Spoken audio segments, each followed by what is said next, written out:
નમસ્કાર દર્શક મિત્રો, હું છું આપનો વિજય પરમાર અને નજર કરીએ આજના તાજા સમાચારમાં. જેડી ન્યૂઝમાં આપનું સ્વાગત છે. આના અંદર જે હુમલો થયો હતો, જે સરપંચ પર તેના કોળી સમાજ દ્વારા તપાસની માંગ કરવાની અપીલ કરવામાં આવી હતી, જેમાં 3 સાંસદ અને 15 ધારાસભ્યોની હાજરી રાખીને હીરાભાઈ સોલંકીએ તપાસની માંગણી કરી છે. એક બ્રેકિંગ ન્યૂઝ આવી રહ્યા છે, જેમાં હિટ એન્ડ રન કેસ બતાવવામાં આવ્યો હતો, પણ એ હિટ એન્ડ રન કેસ હતો નહીં, પરંતુ તે એક મર્ડરનું કાવતરું હતું.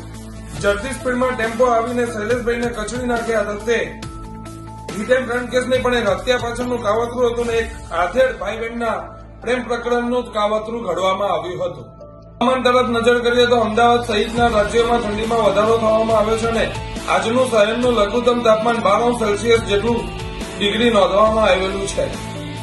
શહેરના ગોમતીપુરના મગન કુમારની જૂની ચાલી ખાતે શિવ ફાઉન્ડેશન દ્વારા ભારત રત્ન એવા બંધારણના ઘડવૈયા માનનીય શ્રી ડોક્ટર બાબા સાહેબની પ્રતિમાનું અનાવરણ કાર્યક્રમનું આયોજન કરવામાં આવ્યું હતું, જેમાં ગુજરાતના લોકલાડીના નામી કલાકારો જેવા કે કાજલબેન માહેરિયા, ધરતી સોલંકી તેમજ અન્ય ધારાસભ્યો ઉપસ્થિત રહ્યા હતા. જ્યારે એક તરફ નવા વર્ષની શરૂઆત થઈ છે, ત્યારે અમદાવાદની અંદર 4 દિવસની અંદર 5 ગંભીર અકસ્માતો સર્જાયા છે, જેમાં ભુયંગદેવ 4 રસ્તા, Ellis bridge, Odhav, Astodia CG road જેવા રોડ પર અકસ્માતના બનાવો બન્યા છે, જેમાં 5 લોકોએ પોતાના જીવ ગુમાવ્યા છે.